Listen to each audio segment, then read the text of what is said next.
Okay, number 17 is talking about an equilateral triangle, and they've given us the apothem.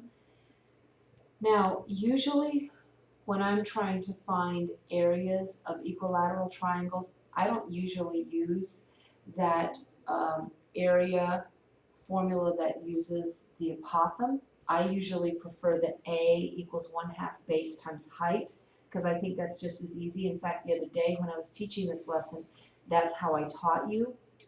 But in this particular case, they've given us the apothem. So we really don't have a choice but to use that.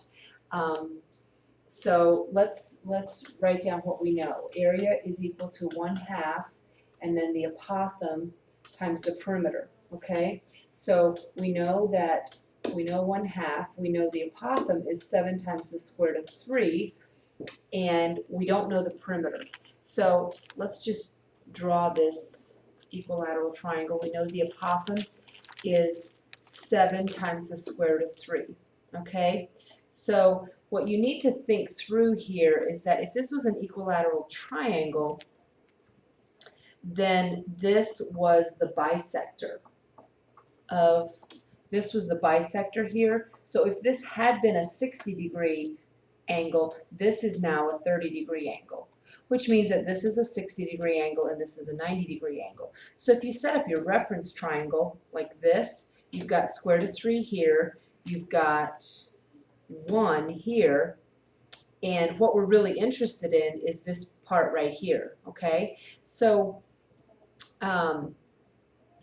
we can see that it is, if you set up a proportion, you could do this a couple of ways, but I think I'll just set up a proportion so you can see what's going on.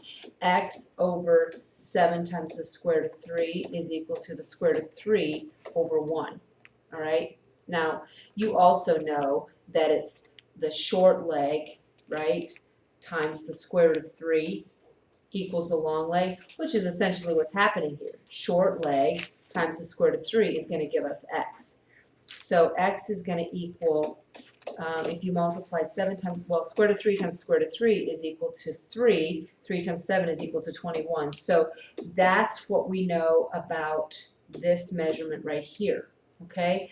So that means the entire distance, or this entire side right here, is going to equal 42, all right? So if we know this is 42, then we can find our perimeter, which is 42,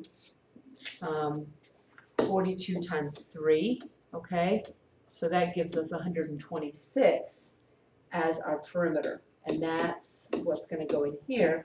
And then the rest is just a matter of multiplying that all out. And it doesn't tell us that we have to write it in simplified radical form, so you can write it in simplified radical form or you can write it as a decimal, whichever you prefer.